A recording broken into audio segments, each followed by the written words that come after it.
시는 출애굽기의 말씀의 은혜가 우리 성도님들의 삶 가운데 함께 하시기를 축원합니다. 우리가 사는 시대를 은혜 시대라고 말씀하죠. 예수님께서 초림으로 오시고 이제 더 이상 우리가 구약의 제사의 방법을 통해서 하나님께로 나아가지 않아도 됩니다. 우리는 오직 예수 그리스도의 이름만 믿으면 하나님께로 나아갈 수가 있습니다. 자, 그런데 왜 더 이상 성막 예배가 필요하지 않는데 왜 우리가 이 출애굽기에 성막을 지어가는 과정, 성막에 필요한 이와 같은 방법들을 왜 우리가 계속해서 읽고 배워야 하는가에 대한 의문이 들 것입니다. 이것은요, 바로 이 성막이라는 제도 속에 예수 그리스도에 대한 분명한 모형들이 이 속에 담겨 있기 때문에 구약에 하나님께서 말씀하시는 이 성막의 제도 속에서 오늘 은혜의 시대를 살고 있는 우리 성도들에게 진정한 예수 그리스도의 그 구원의 의미가 무엇인지를 우리가 좀 더 깊이 이해하기 위해서는 바로 이와 같은 하나님께서 말씀하여 주시는 성막의 그 규례들이 분명 우리 가운데도 필요하다는 것입니다. 26장에 이어서 성막에 필요한 기구들에 대한 기록들이 오늘 본문 가운데 기록이 되고 있습니다. 먼저 번제를 드릴 때 사용되는 놋제단의 제작 방법이 1절로 8절에 기록되어 있고요. 또한 성막들의 규모와 그곳에 둘러칠 포장에 대한 내용들을 자세하게 9절로 19절에서 말씀을 하고 있습니다. 그리고 오늘 우리가 함께 읽었던 성소를 밝힐 등불에 쓰일 기름에 대한 규례에 대하여 하나님은 세 부분으로 나누어서 오늘 본문 가운데 우리에게 전하고 있습니다. 성막에 관한 지시를 함에 있어서 하나님은요, 안쪽에서부터, 다시 말하면 지성소에서부터 바깥쪽으로 하나씩 확장해 나가고 있음을 우리가 볼 수 있습니다. 성막 바깥뜰로 지시해 나갑니다. 성막 내부에서 바깥뜰로 나오면서 기구들에 쓰인 재료들조차 처음에는 금, 그리고 은, 그리고 놋으로 바뀌고 있는 것을 보게 되죠. 또한 옷감마저도 비싼 것에서부터 평범한 것으로 바뀌어져 가는 것을 볼 수가 있습니다. 먼저 우리가 말씀 속에서 좀 더 이 내용을 살펴보면요, 1절로 8절은 번제단에 대한 말씀인데요, 번제단은 제물을 태우는 단이기 때문에 번제단으로 불리기도 하고 놋으로 만들어져서 놋제단으로도 불리기도 합니다. 이 단은 하나님께 예물을 드리는 곳으로서 하나님께 제물이 상달될 수 있는 것을 가리키며 이 단 위에 태워지는 예물은요, 심판을 당하실 예수 그리스도를 예표하고 있는 것입니다. 제단의 구조에 대하여 오늘 본문은 세밀하게 말씀을 합니다. 먼저 1절에 그것은 장광이 똑같이 50규빗씩이며 네모 반듯하게 만들 것이다 라고 말하고 있고요. 3절에서 네 모퉁이 위에 뿔을 만들라라고 말씀합니다. 4절과 5절에서는 놋으로 그물을 만들고 제단의 사면으로 둘러쌀 것을 말합니다. 또한 7절에서 단 양편 고리에 채를 끼워 단을 매게 하고, 또한 8절에서 단을 널판으로 만들되 속이 비게 하라라고 말씀하면서 하나님은 번제단을 어떻게 만들고 어떤 재료로 만들어야 하는가에 대해서 말씀을 하고 있습니다. 이와 같은 제단의 구조 속에는 숨겨진 몇 가지 비밀이 이 속에 담겨 있습니다. 먼저 제단이 네모 반듯한 것은요, 바로 거기에서 취급되는 일, 바로 규칙이 있고 견고함이 있음을 나타내고 있는 것입니다. 우상을 숭배할 때 드렸던 제단들은요, 세모나기도 하고 둥글기도 했습니다. 그러나 하나님 앞에 드려지는 이 번제단은요, 정확하게 사각형으로 하나님께서 원하시는 방법대로 만들어진 것입니다. 거기에서 드리는 속죄제사는 하나님께서 엄격하게 정하신 규칙대로, 다시 말하면 하나님께서 말씀하시는 그 공의대로 하나님은 그렇게 하나님 앞에 모든 것들이 드려지기를 원하시고 있는 것입니다. 왜 그럴까요? 하나님은 질서의 하나님이십니다. 하나님은 천지창조부터 지금 오늘 이 시간까지 모든 것들은 하나님의 거룩한 섭리 속에서 하나님께서 정하신 그 규칙 속에서 되어져 왔다는 것을 분명하게 말씀하시면서 하나님의 질서대로 우리가 하나님을 믿고 우리의 신앙의 행위를 행할 것을 말씀하고 있는 것입니다. 내 방법이 아닙니다. 내 뜻이 아닙니다. 오직 하나님의 방법대로 이 모든 것들은 시행되어야 합니다. 또한 내 모퉁이 위에 뿔이 있다는 것은요, 이 뿔은요, 힘, 권세, 능력을 상징하는 표식으로 많이 구약에서 사용이 되어졌습니다. 이 뿔이 있으므로 범죄자가 도피하여 그 뿔을 잡으면 죽음을 면할 수 있었습니다. 이것은 장차 오실 그리스도의 속죄로 인하여 믿는 자로 하여금 구원을 얻게 하는 권세를 주셨기 때문이죠. 그리스도가 우리의 구원의 영원한 뿔이 되셨음을 말씀하시며 우리가 그 뿔을 붙잡기만 하면 우리도 영원한 구원의 자리에 들어갈 수 있음을 성경은 미리 말씀해 주고 있는 것입니다. 또한 숨겨진 의미가 무엇이냐면 죄에 대한 심판의 위험을 말씀하는데 제단을 놋으로 쌌으며 라고 말합니다. 하나님은요, 이 번제단을 놋으로 싸서 만들 것을 말합니다. 그리고 그 부속 도구들은 모두 놋으로 제조되었습니다. 여러분, 성경에서 이 놋이라는 것은요, 심판의 위험을 나타낼 때 간간히 사용되어집니다. 죄를 심판하실 때 주님의 발도 풀무에 단련된 빛난 주석 같아라고 계시록 1장 15절은 말씀하죠. 제단에서 희생 제물로 죽어서 그 태울 때 이 놋제단 속에서 태워지는 것입니다. 그것은 제물을 바치는 자의 속죄됨을 상징함과 동시에 이 심판의 역사를 우리 가운데 보여주고 있는 것이기도 합니다. 죄를 심판하실 거룩한 하나님의 역사가 그리스도의 재림을 통하여 우리 가운데 임하게 될 것임을 말씀합니다. 제단은 예수님께서 우리를 속죄하여 주신 십자가를 의미하지 않습니까? 또한 죄를 담는 통과 부삽과 대야와 고기 갈고리와 불 옮기는 그릇도 3절에서 기록을 하고 있는데요, 이 죄는 그리스도로 말미암아서 우리 성도들의 죄가 죄처럼 죽은 자처럼 되어질 것임을 말하는 거예요. 예수를 믿는 성도에게 하나님은요, 구원의 은혜를 주시되 우리 속에 있었던 모든 죄악의 모습들이 하나님의 성령의 불로 태워서 죄처럼 사라질 것임을 말씀하는 것입니다. 부삽이나 불을 옮기는 그릇은요, 무서운 심판의 표상인 불을 연상시켜 줍니다. 또한 대야는요, 피를 담는 것으로서 역시 그리스도께서 우리의 죄값으로 당하실 죽음을 연상시키시죠. 그리스도는요, 물과 피를 흘리시고 그 피의 공로로 우리가 구원을 얻은 것처럼 바로 우리에게 하나님의 구원의 역사를 말씀하는 것입니다. 고기 갈고리 역시 그렇죠. 예수님께서 피 흘리시고 살 찢기셔서 우리를 위한 구원의 완성을 이루어낸 것처럼 오늘 하나님은요, 이와 같은 번제단의 부속물들을 통하여 예수 그리스도의 예표를 말씀해주고 있는 것입니다. 그리고 이제 19절로 옮겨지면 성막의 뜰에 대한 부분에 대해서 하나님은 말씀을 하고 있습니다. 성막의 뜰은 장막 앞에는 뜰을 만들고 천막에 사용하는 가장 가는 세마포를 늘어뜨리는 막을 치라고 말씀을 합니다. 각 기둥이 적당한 간격으로 놋받침에 받쳐져 세워졌고 그 기둥에는 은으로 테를 둘렀으며 또 기둥에는 은으로 된 갈고리들이 있습니다. 이 기둥 위에 세마포 포장을 쳤던 것이죠. 또 문으로 사용되는 휘장은 다른 어떤 것보다 아름답게 되었음을 16절은 말씀을 하고 있습니다. 성경이 말씀하고 있는 이 뜰은 오늘 우리에게 어떤 의미로 다가오는가? 바로 성경이 말씀하고 있는 이 뜰은요, 오늘날 교회를 상징하고 있는 것입니다. 그 뜰은 다른 세상과 구별되도록 구획되어져 있는 하나님의 거룩한 뜰이었습니다.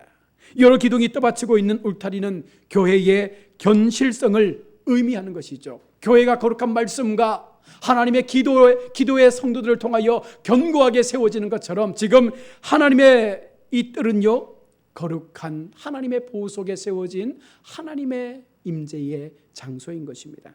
깨끗한 세마포가 드리워졌다는 것은 바로 성도들의 의로움을 나타내고 있는 것이죠.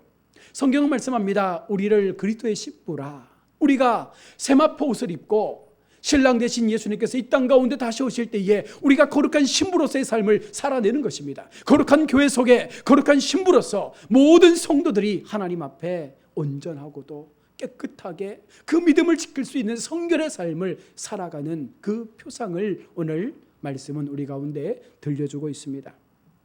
여러분, 이 뜰이 얼마나 귀한 뜰이냐면 다윗 왕이 사모하고 거기에 들어가 살기를 원했던 뜰입니다. 시편 84편 2절에 다윗 왕은요 하나님의 그 뜰에 머물며 거기서 영원토록 살기를 원했습니다. 또한 시편 100편 4절에 하나님의 백성들이 감사와 찬미로 들어갔던 뜰이죠. 바로 거룩한 교회 속에 하나님의 거룩한 백성들이 하나님을 찬미하며 하나님 앞에 감사로 세워지는 장소가 바로 하나님의 거룩한 뜰, 바로 교회가 되는 것이죠. 그러나 이 뜰은요 하나님을 경배한 소수의 무리들만이 들어갈 수 있었고 수용되었던 장소였습니다. 그런데 놀랍게도 이제 그리스도의 복음 안에서 우리는요 모두가 하나님 앞에 그 거룩한 뜰로 들어가 하나님을 예배할 수 있는 은혜 앞에 세워지지 않았습니까? 그 울타리가 무너졌기 때문에 더 이상 이제는 그 뜰에 지정된 사람만이 들어가는 것이 아니라 예수의 이름을 믿고 예수의 권세 앞에 예수의 뿔을 붙잡은 모든 성도는 바로 그 교회 속에 들어갈 수가 있게 된 것입니다. 사람들이 어디에서나 기도하는 것이 이제는 하나님의 뜻이 된 것입니다. 그러므로 어떤 곳에서나 모든 사람이 예수 그리스도의 이름을 부를 수 있게 된 것이고 그 이름을 부르는 자들에게는 하나님의 구원의 은혜가 함께 나타나게 된 것이죠. 그리고 끝으로 20절로 21절의 말씀에서 등불의 기름에 대한 규례를 전하고 있습니다. 우리는 25장에서 등대에 대한 규례를 먼저 말씀을 통해 들었습니다. 여기에는 그 등대에 불을 꺼지지 않도록 하라는 명령이 주어지고 있습니다. 등대에 등불이 꺼지면 그 등대는 무용지물이죠. 모든 등대는 불타고 있고 빛을 발하고 있는 그 광원이 있어야 합니다.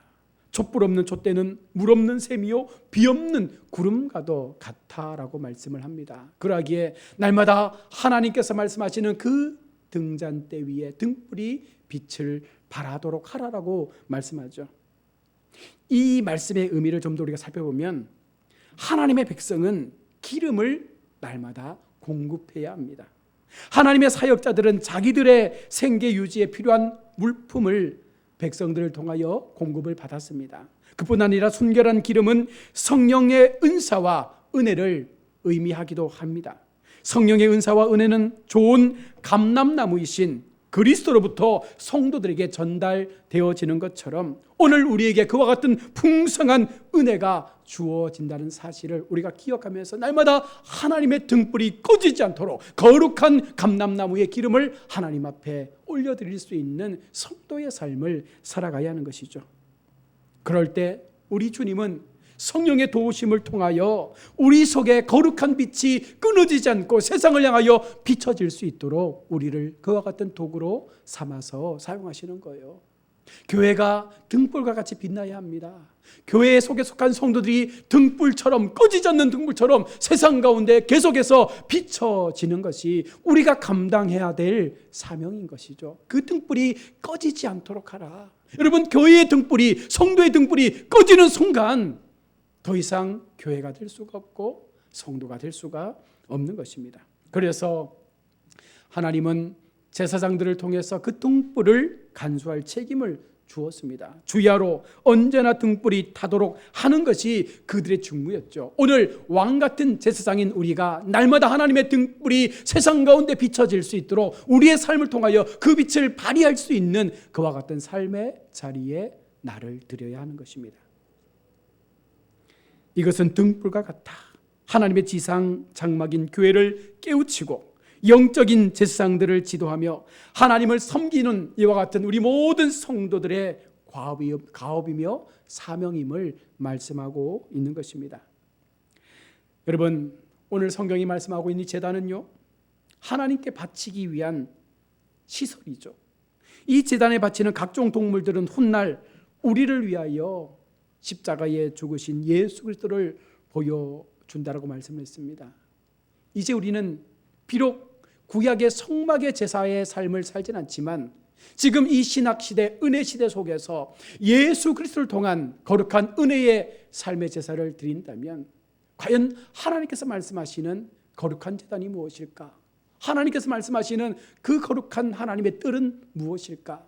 그 속에서 비춰지는 거룩한 등불의 빛은 무엇일까? 바로 교회를 통하여 그 속에 속한 성도들을 통하여 하나님께서 말씀하시는 아름다운 하나님의 그 행위의 모습들이 우리 성도의 삶을 통하여 드러나는 것이 바로 우리가 세상의 빛으로 나가는 모습인 줄로 믿습니다. 오늘 말씀이 우리에게 주는 교훈이 여러분 무엇입니까? 제물을 바치는 단은 최대한 가볍게 만들어졌습니다. 불에 타지 않는 노수로 싸긴 했지만 여러분 나무를 주재료로 하였고 통나무가 아닌 널판으로 사용하여 그 안이 비도록 아주 쉽게 옮길 수 있도록 양쪽에 칠을 만들어 달았습니다. 광야 생활을 하는 동안 끊임없이 이동해야 했기 때문에 하나님은 그렇게 만들라 한 것입니다. 여러분 우리가 나그네로 자처하면서 가는 곳마다 제단을 쌓았던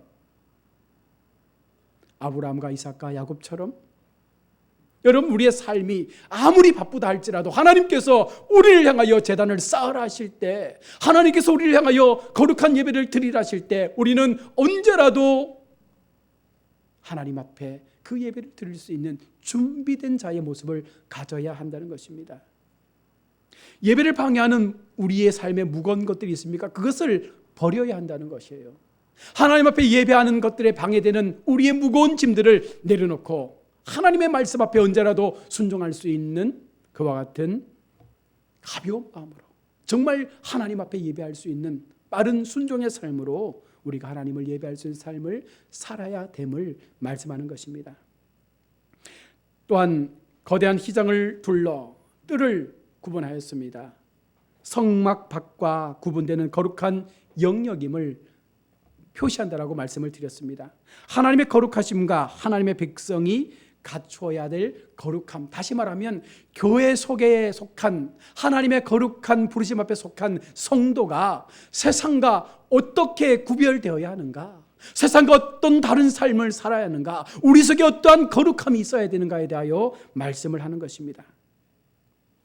동쪽에 큼직한 문을 두어 제물을 바치는 사람들이 드나들 수 있도록 하였습니다. 아름답게 꾸민 문은 문 안쪽에 생명과 구원이 있음을 보여주는 것입니다. 내 삶에는 바깥 구분되는 높은 휘장, 곧 거룩함이 우리 삶 속에 갖추어져 있습니까? 여러분, 우리 삶 속에 내가 예수 믿는 자로서, 성도로서, 거룩한 교회 공동체의 한 일원으로서 나는 과연 세상과 구분 지을 수 있는 거룩한 휘장이 나의 삶을 막고 있습니까? 여러분, 그것이 있어야 된다는 거예요. 우리 속에 거룩함의 옷이 날마다 우리 속에 걸쳐져 있어야 한다는 것입니다. 끝으로 어두운 송소를 밝히는 7개의 등불은 생명이신 하나님을 상징하는 것이죠. 어둠 속에 구원의 빛으로 오신 예수 그리스도를 미리 보여준 내용입니다. 즉 생명의 빛을 먼저 받은 자로서 온전한 믿음과 순결한 삶으로서 그 빛을 세상에 비추는 것이 바로 성도와 교회의 책임이라고 말씀하고 있는 것입니다. 여러분, 오늘날 나의 모습을 돌아보시며 불이 꺼지지 않게 하라고 말씀하신 주님의 그 명령을 다시 한번 우리 마음 가운데 깊이 새기면서 나는 어떠한 삶으로 하나님 앞에 세워져 가고 있는가? 우리는 어떠한 모습으로 하나님 앞에 거룩한 예배의 모습을 이루어가며 살아가고 있는지를 돌아봐야 합니다. 저와 여러분을 위하여 목숨을 버리시고 생명의 길을 열어놓으신 우리 주님의 그 십자가의 사랑을 통하여 이제는 우리가 정말 더 온전하고도 더 안전하게 하나님께로 나갈 수 있는 길을 얻었습니다. 오늘 성막 속에 그 성막 밖의 기구들에 대한 말씀들을 통해서 다시 한번 하나님은 이 땅에 다시 오실 예수 그리스도를 예표하시면서 우리 성도들이, 우리 교회들이, 우리의 신앙의 모습들이 어떠해야 되는지를 말씀하시면서 마지막까지 그 빛이 꺼지지 않는 삶으로 정말 거룩한 은혜의 삶으로, 세상과 구별된 믿음의 삶으로 우리의 길을 마지막까지 걸어갈 것을 말씀하고 있는 것입니다. 우리 성도님들의 삶 가운데 이와 같은 마음들이 늘 세워져서 정말 누가 보더라도 우리는 세상과 구별된 하나님의 거룩한 백성의 그 삶을 살아가며 우리를 통하여 드러나는 아름다운 빛이 세상 가운데 비추어져서 그들도 하나님을 바라볼 수 있도록 그렇게 우리가 구원의 통로가 되어질 수 있는 거룩한 사역의 도구로서 우리가 모두 함께 사용되어질 수 있기를 주의 이름으로 축원합니다. 아멘. 기도하겠습니다.